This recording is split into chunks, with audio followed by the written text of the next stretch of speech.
আশা করব আপনারা সকলে ভালো আছেন। আপনারা দেখছেন আজকের রাজনীতি।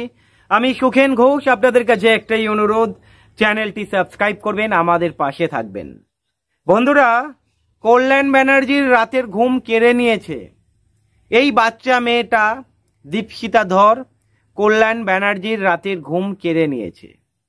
আর ওই কবির শঙ্কর বোস প্রাক্তন জামাই ধারে কাছে নেই, লড়াইয়ের ময়দানে নেই। এবারে আপনারা লড়াই দেখবেন তৃণমূল বনাম বামেদের লড়াই। আপনারা দেখে নেবেন, বামেদের প্রচারগুলো তো দেখতে পাচ্ছেন, বামেরা কিভাবে ঝাঁপিয়ে পড়েছে আপনারা দেখেছেন। মীনাক্ষী মুখার্জি এসেছিল, আপনারা দেখেছেন। আবার আগামীকাল বোধহয় মোহাম্মদ সেলিম আসছে, আপনারা জানেন। শতরূপ ঘোষ গিয়েছে। আর যেভাবে ওখানে প্রচার চালাচ্ছে দীপশিতা ধর, আর আপনারা যদি ওখানে একটু সার্ভে করুন না, যান একবার সার্ভে করুন, দেখে আসুন।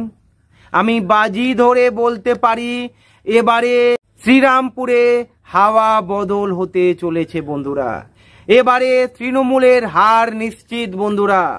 দেখুন বন্ধুরা, 4 তারিখেই প্রমাণ হবে তৃণমূলের হার নিশ্চিত। এখান থেকে আমি কিন্তু বিজেপিকে দেখছি না যে জিতে যেতে পারে।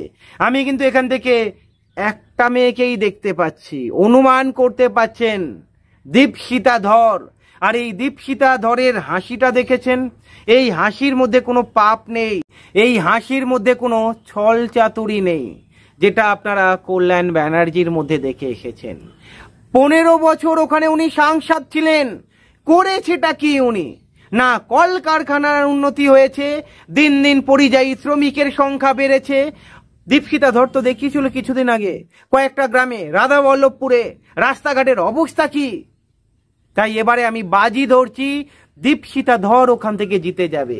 আর যেভাবে মানুষের স্বতঃস্ফূর্ত সারা, মানুষ যেভাবে এগিয়ে আসছে, দীপশিতা ধরকে মালা পরাচ্ছে, কোথাও ওই লক্ষ্মীর ভাণ্ডার মানে লক্ষ্মীর ভাঁড় যেখানে পয়সা জমায়, ওই লক্ষ্মীর ভাঁড় হাতে তুলে দিচ্ছে, বলছে মা তুমি এবারে জিতবে, তোমাকে চাই, শ্রীরামপুরবাসী দীপশিতা ধরকে চাই। এখান থেকে একটা জিনিস স্পষ্ট, যেই বাম শূন্য হয়ে গিয়েছিল, যেই বামকে নাকি দূরবীন দিয়ে খুঁজতে হতো, যেই বামকে নাকি মুছে সাফ করে দিয়েছিল, আজকের সেই বাম যেভাবে ঘুরে দাঁড়িয়েছে, অস্বীকার করলে হবে না, এই বাম এবারের লোকসভাতে ম্যাজিক দেখাচ্ছে। বন্ধুরা, আগের ভিডিওতে বলেছি এই লোকসভাতে বাম কংগ্রেস ম্যাজিক দেখাচ্ছে এবং অ্যারাউন্ড 30 থেকে 35% ভোট পেতে পারে বন্ধুরা। তবে কটা আসন পাবে দেখুন, আমি তো জ্যোতিষী নই, একটা আন্দাজ করতে পারি। যেমন শ্রীরামপুরে আমি ব্যক্তিগতভাবে মনে করছি এখান থেকে জিতে যাবে। আমার মধ্যে অনেকেই রয়েছে, অনেকেই একই আমার সঙ্গে একমত হবে, শ্রীরামপুরে দীপশিতা ধর, শ্রীরামপুরে দীপশিতা ধর জিতবে। কল্যাণ ব্যানার্জিকে কেউ চাইছে না বন্ধুরা। এবারে দেখে নেবেন এই বাম কংগ্রেস মিলে যথেষ্ট ভালো ফল করবে। হতে পারে অনেক আসন হেরে যেতে পারে, জেতা আসন যেখানে আপনাদের আফসোস হতে পারে, কিন্তু খুবই অল্প মার্জিনে জিতবে।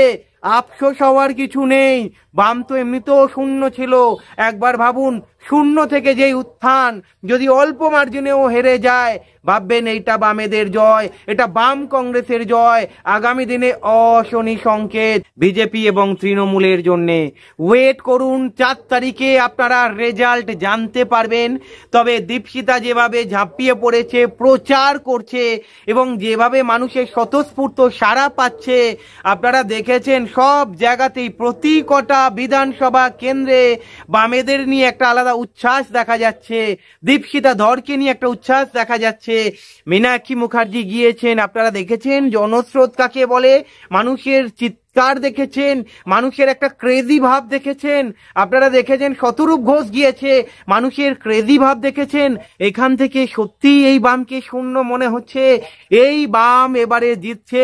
আমি বাজি ধরে বলতে পারি শ্রীরামপুরে এবারে দীপশিতা ধর জিতছে জিতছে জিতছে বন্ধুরা। আপনারা আমাকে গালাগালি দিন বা ওই নিরপেক্ষতা বজায় নেই, যা কিছু বলুন, আমি বলবো এখানে আমার ব্যক্তিগত মত আমি পোষণ করছি, আমি অ্যানালিস করে বলছি এখানে দীপশিতা ধর এবারে জিততে চলেছে বন্ধুরা। এখানে কিন্তু কল্যাণ ব্যানার্জি টেক পাবে না বন্ধুরা, বলে রাখলাম। বামেরা বুম করবে, বামেরা এবারে ম্যাজিক দেখাবে, বামেরা বোমা ফাটাবে। আপনারা দেখবেন 4 তারিখে গোটা বাংলায় লাল আবিরের খেলা দেখতে চলেছেন। ভালো থাকবেন।